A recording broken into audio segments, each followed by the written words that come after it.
Good afternoon. We're going to take up the 7 signs. Chapter 12 begins a series of 7 visions that will extend into chapter 14. These visions do not have a repeating symbol like the 7 seals or the 7 trumpets, but they are similar in that they flush out the conflict between God and His church and the forces of evil that would seek to destroy both. The woman and the dragon. In the first of the 12 signs, the woman is described as a picture of Israel in 12:1 and 2. She has been called by God and is clothed with the sun, which means she is reflecting the power of God. The moon is under her feet, which indicates that she is the nation God has marked as special, and she has 12 crowns that correspond to the 12 tribes of Israel. She is with child, which is the picture of the Messiah. Her labor pains represent the struggle that were a part of life of Israel. The next sign John sees is that of a dragon, not an uncommon concept in ancient literature. 12:3. This dragon is red, the symbol of blood. This fits the image of Satan. He is a murderer. He seeks to kill and to destroy.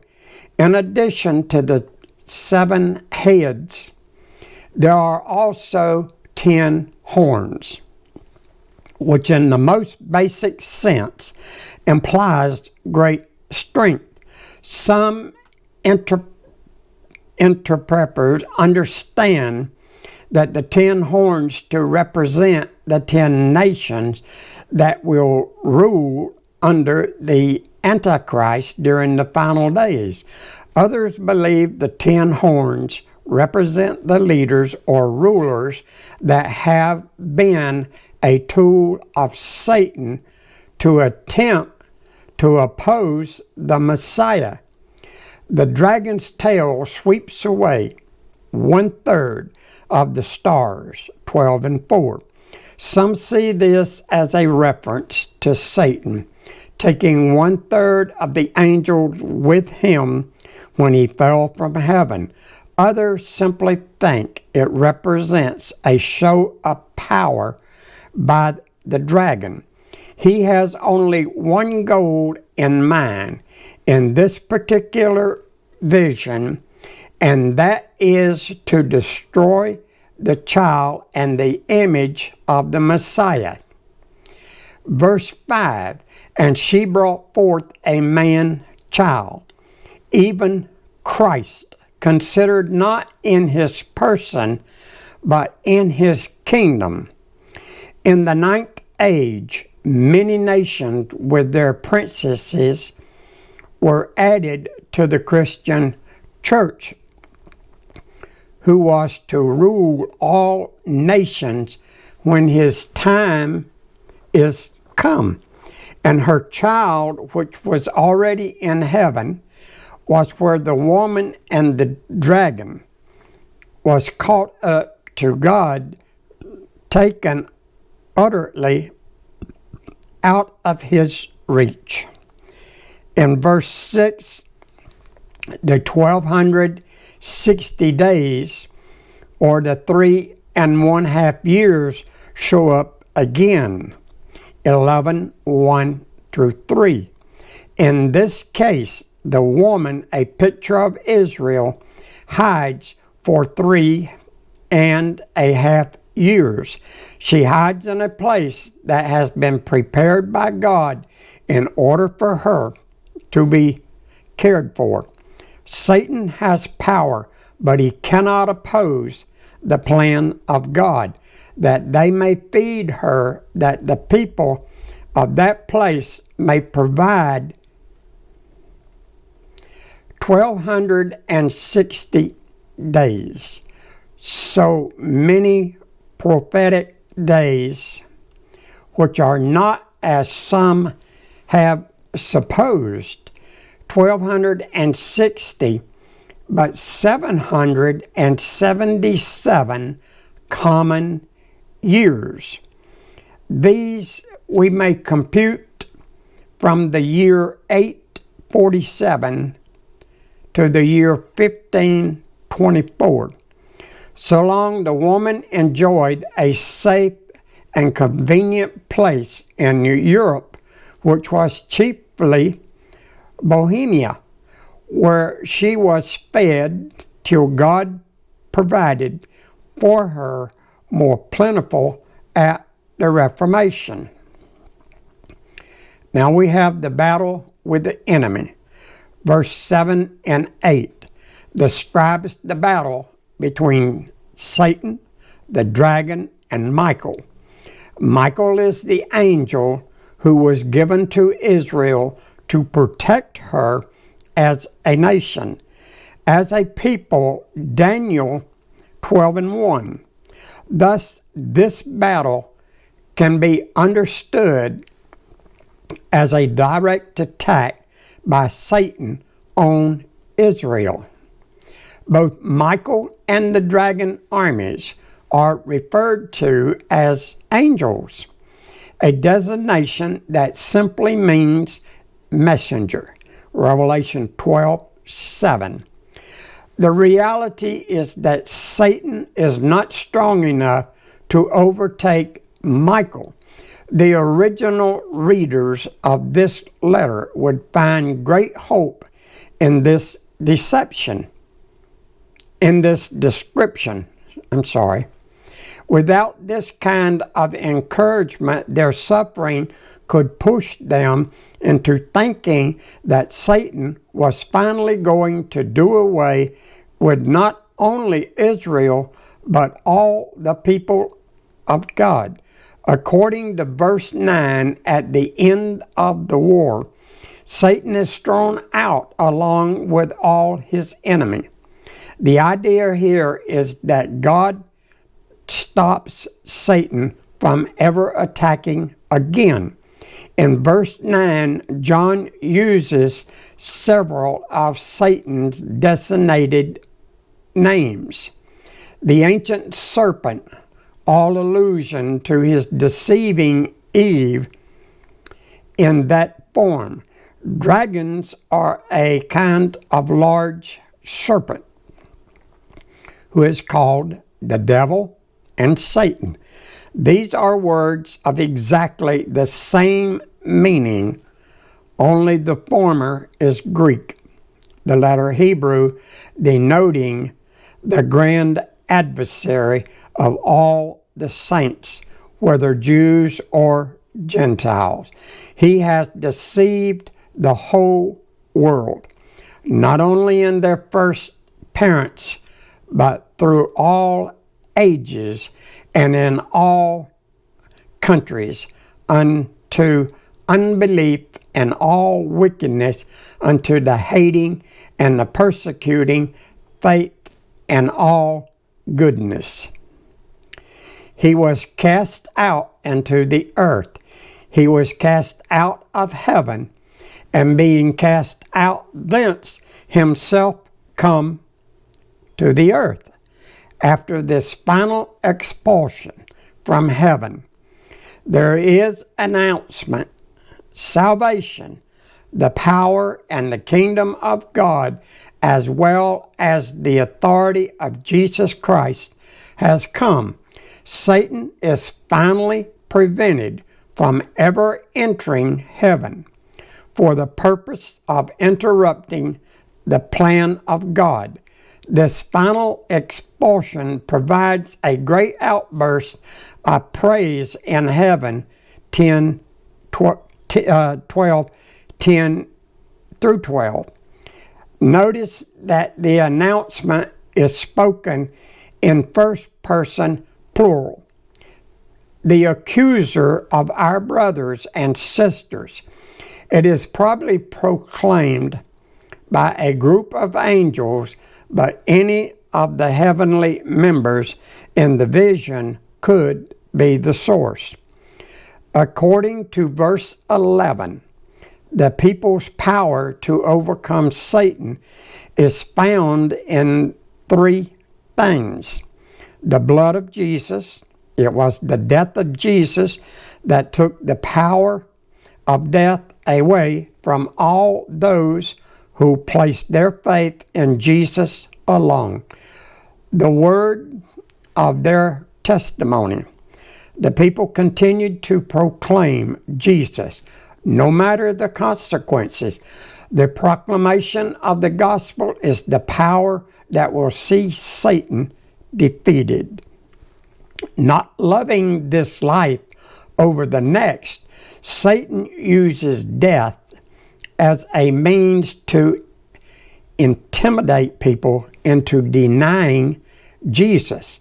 Nevertheless, the saints who deal with the complete onslaught of Satan's realizes that their only hope is to proclaim Christ no matter the cost.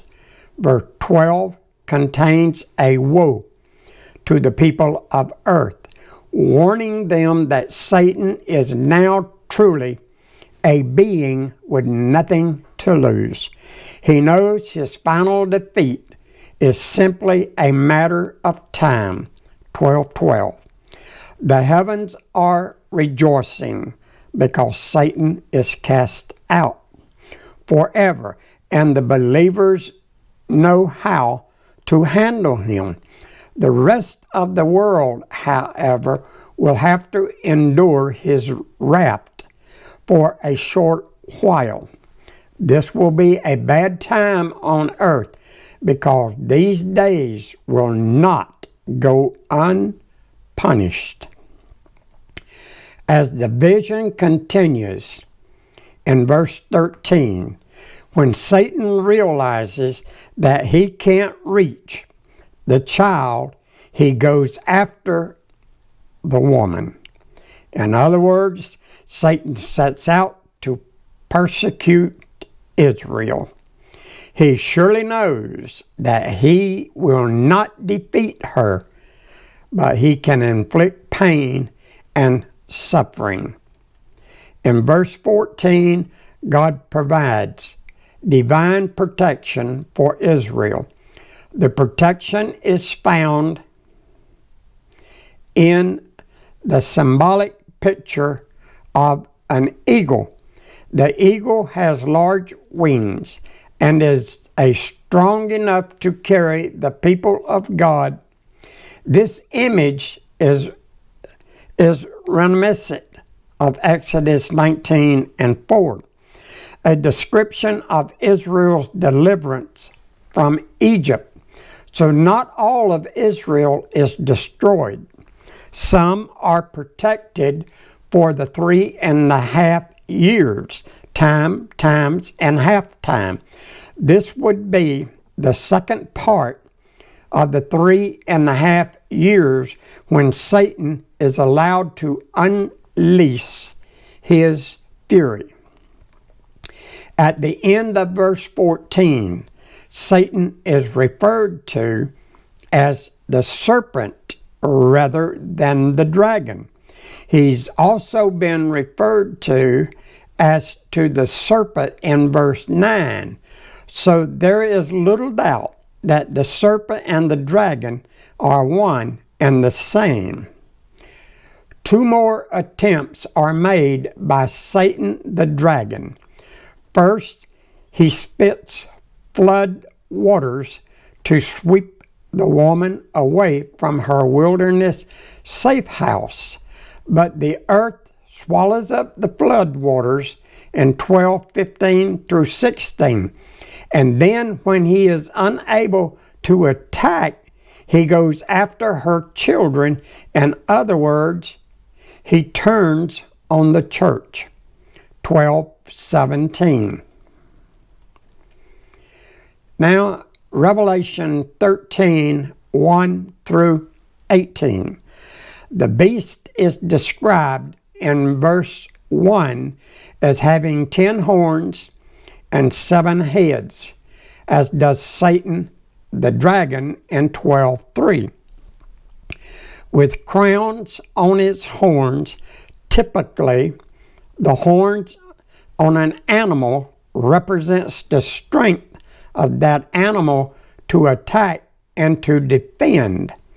There are also diadems or ruling crowns, head coverings, but they are on the horns of the beast rather than on the heads.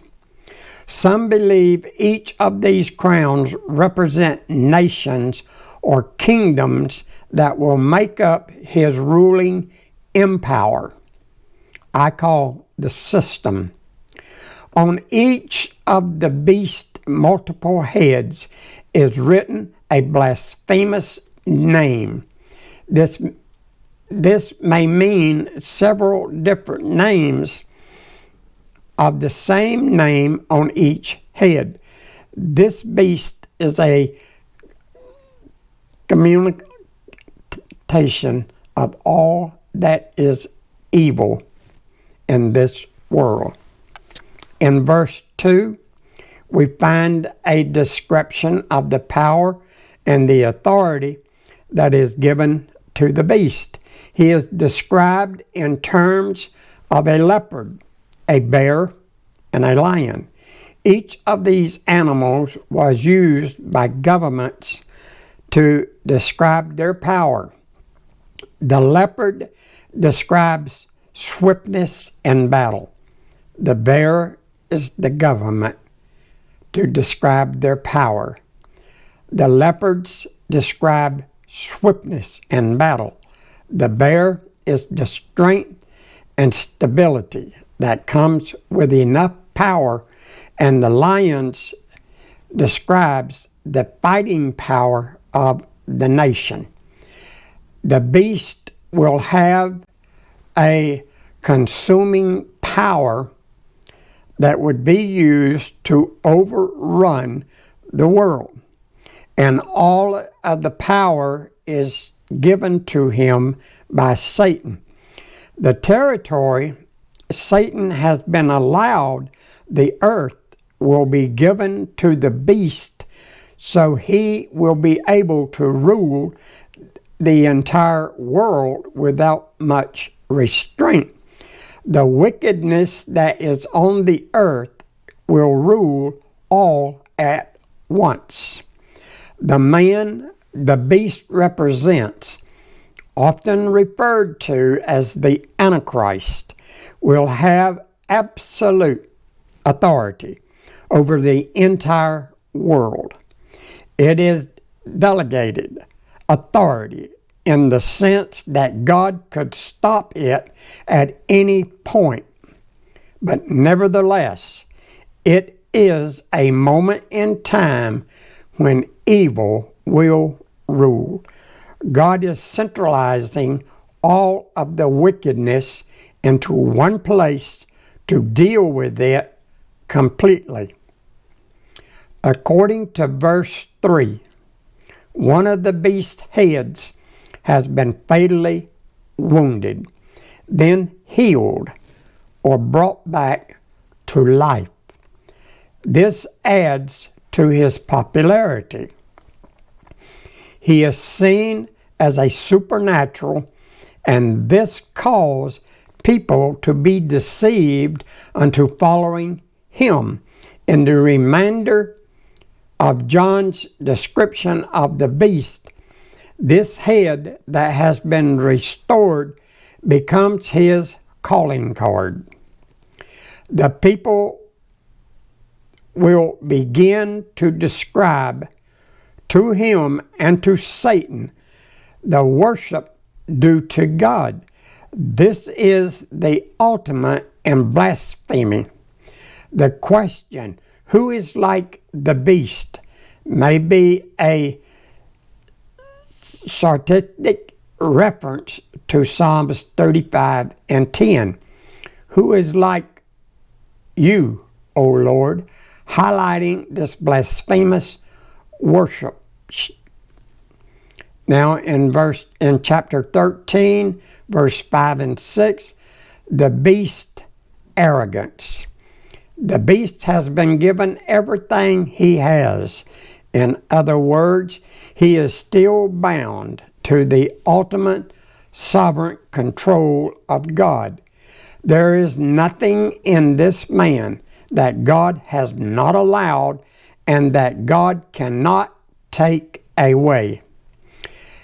He is allowed to rule for 42 months, the now familiar amount of time for several significant events in Revelation, and 3.5 years, 11, 2, 13, and 5.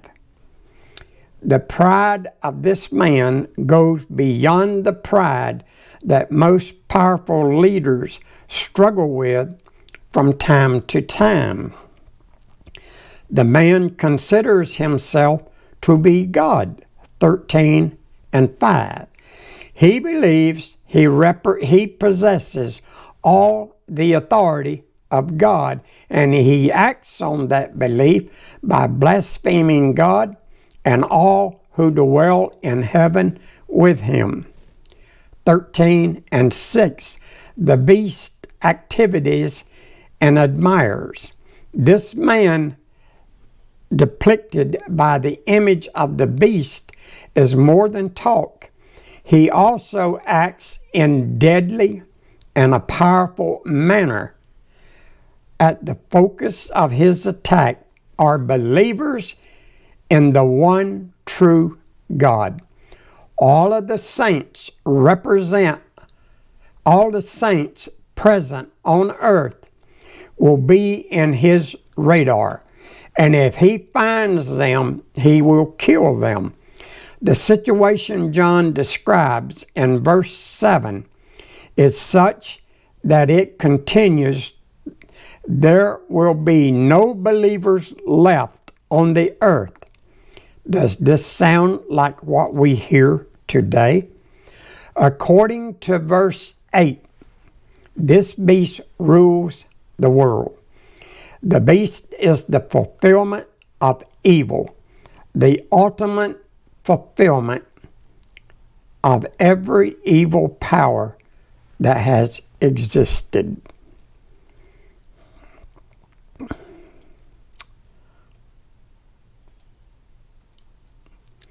The focus in verse 8 is that those who are not believers will worship the beast. Those who are true believers will not. For they will see that he is not the Messiah. The beast is the ultimate movement of separation. He will be the dividing rod, humanity of humanity. The true believers will not submit, and the world will. Verse 9 continues a common New Testament warning. He who has an ear, let him hear. It is used 15 times in the New Testament, and it means if anyone understands the real meaning, he or she must respond. Some will read this and not get the message. Some will hear this message and not get the message or understand the message. Others will understand the message and it will change them. Verse 10 continues instruction. In essence, if you are marked out to be arrested, don't fight. Go. Do not resist. Christ did not resist on the cross. He freely went. That's what we are expected to do. If you are to be killed, do not fight back. Submit to what happens. There is a day of reckoning coming, and you are to wait for that day. Now, keep one thing in mind. This talks about where the beast is going to set out to kill those that don't bow to him, but they still worship God. There's one thing we all need to keep in mind. We're in the last days of earth time as we know it. Therefore, it matters not whether you are killed by Satan at this particular time, because you're not going to get out of this world alive. You're going to die one way or the other. So that's the reason why we're not to fight this when death comes to us, but take it with strive, because we know that when we finish the course, the race that we've been given, we're going to get that crown of life in heaven given to us by God. This idea is to leave the fighting to God by trusting in the faithfulness of God to bring about retribution. You will preserve the false prophets. At the time the beast comes to power, another beast will rise to power with him. He will be called the prophet. The prophet's purpose is to make sure that everyone worships the beast and to ensure that all humans are sealed with the mark of the beast. This prophet is a crucial part of the attack of Satan.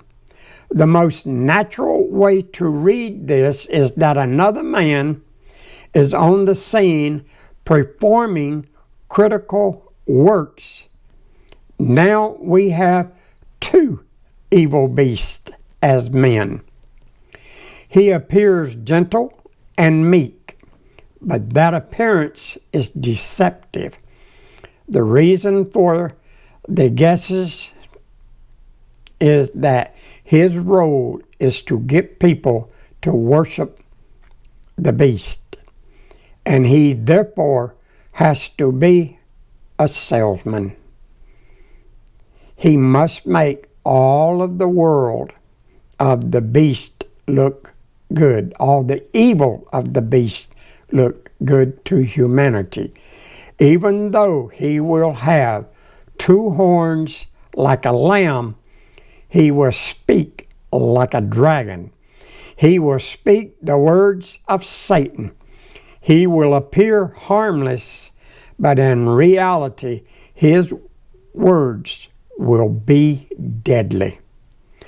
The second beast exercises the delegated authority of the first in 13:12. In application, the second beast is endowed the same with the evil power as the first, and therefore it will be given some of the responsibility to carry out the first beast's will on the earth. All of the power is centered on one goal: to get every living being to worship the Antichrist rather than Jesus Christ.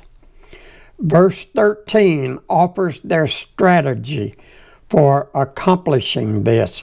The second beast, the false prophet, will perform miracles.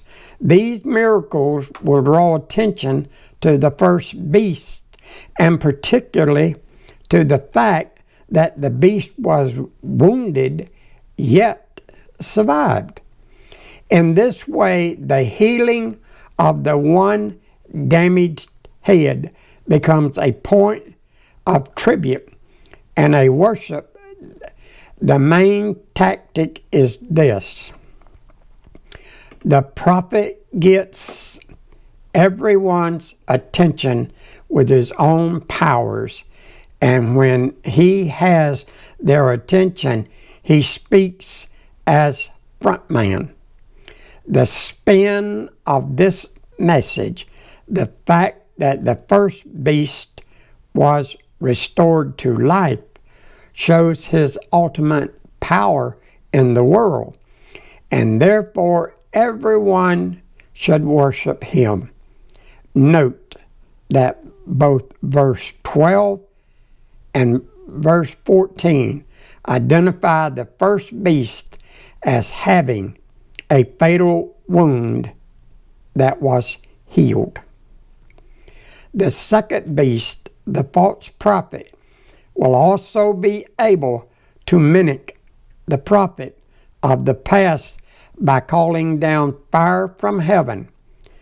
13 and 13. Because of these powers, he will be able to convince people that he preaches the truth, and everyone who is not a true believer will be fooled. 11 and 14. He will encourage people to make an image of the beast so that all can worship him. This way, he will have the entire world consumed with the first beast, the one with the restored head, the Antichrist. He will be a household word, even a way of life. According to verse 14, the prophet instructs people to make an image of the first beast and to put in their homes. Then according to verse 15, the prophet gives the message or idol the power. Let me back up. The prophet gives the image or idol the power to speak. The word speaks is often translated spirit. This seems to mean that not only can the image speak, but it has a spirit within it that will be watching everyone in his or her home. If anyone strays from total allegiance, that person will somehow be killed, apparently by the idol itself. Verse 16 and 17, the prophet will control access to the food supply of the world, so that all people, no matter who they are, will look to him to gain access to food. The way to participate in a global economy be through taking his mark. This mark is a mimic to the mark given to protect the 144,000 in Revelation 14 and 1. This mark will be placed on the right hand or forehead, or will allow people to participate in the global economy. Without it, there can be no participation, and people will starve to death. With it, you will die in the end, and you will follow Satan to wherever he goes, big lake of fire. The mark is either a name or a number. Verse 18 reveals the number 666.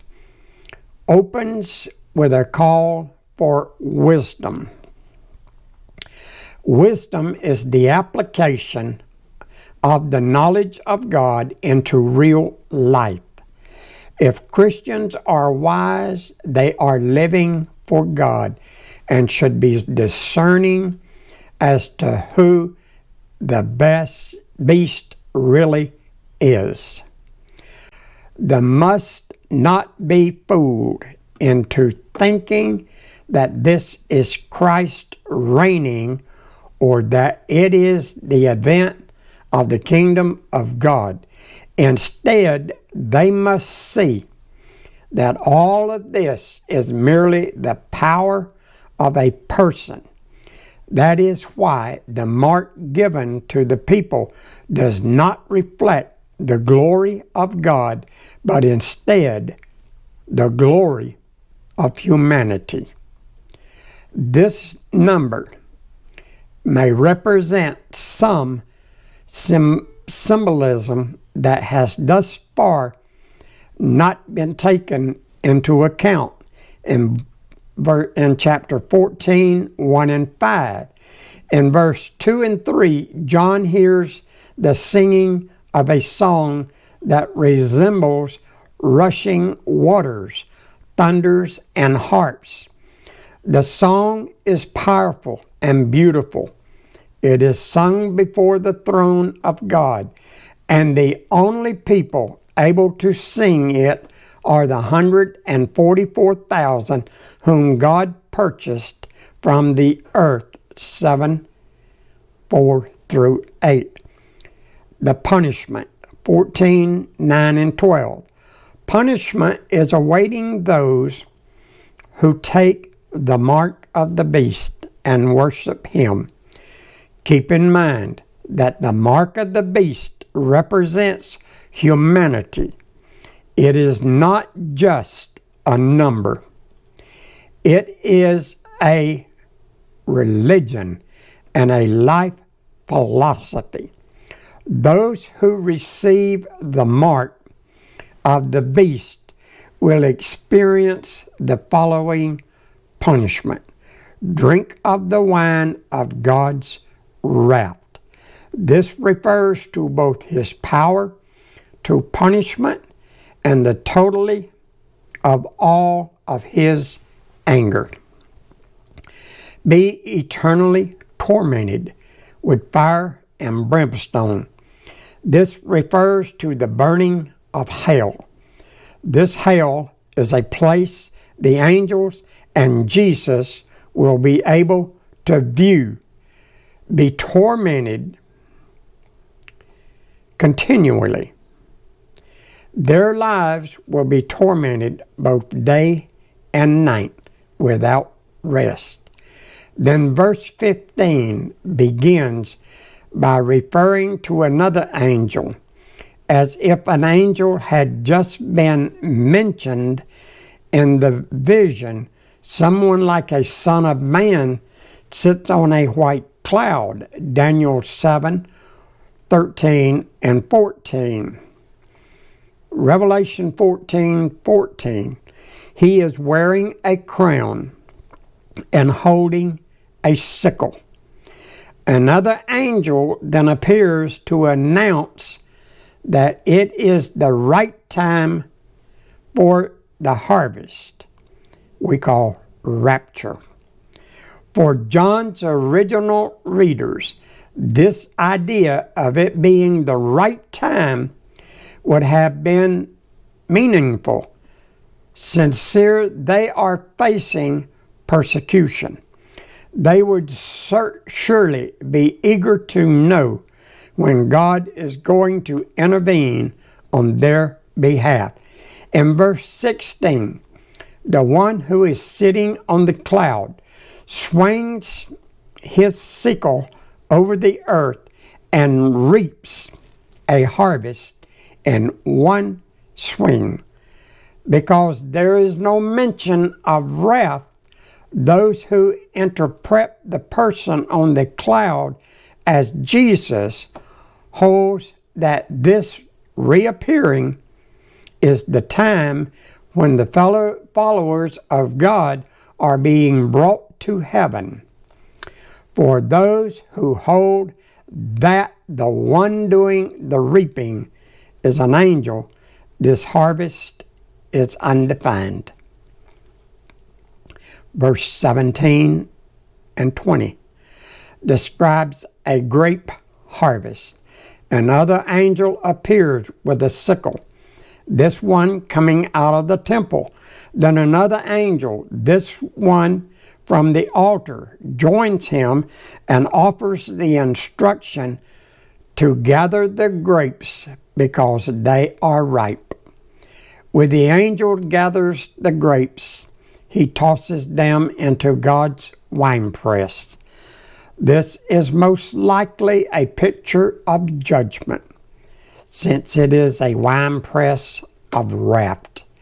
We aren't told who presses the grapes, but the huge amount of blood that pours from the winepress reveals a devastating judgment. John describes the amount of blood as deep enough to reach the heights of a horse's bridle, stretching for nearly 200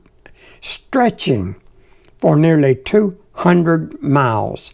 The Greek reads 1,600 stadia. A stadia was about 607 feet. So the distance was about 180 miles. The greatest concern here is not the exact distance. It is the immeasurable extent of God's judgment falling on those who refuse to believe. 15 and 14. This is the third time in Revelation that John introduces a sign. The first was the image of a woman that appeared, that represented Israel, 12:1. The second immediately followed Satan in the form of a red dragon, 12:3. The third sign is the angel of destruction with 7 final plagues, 15:1.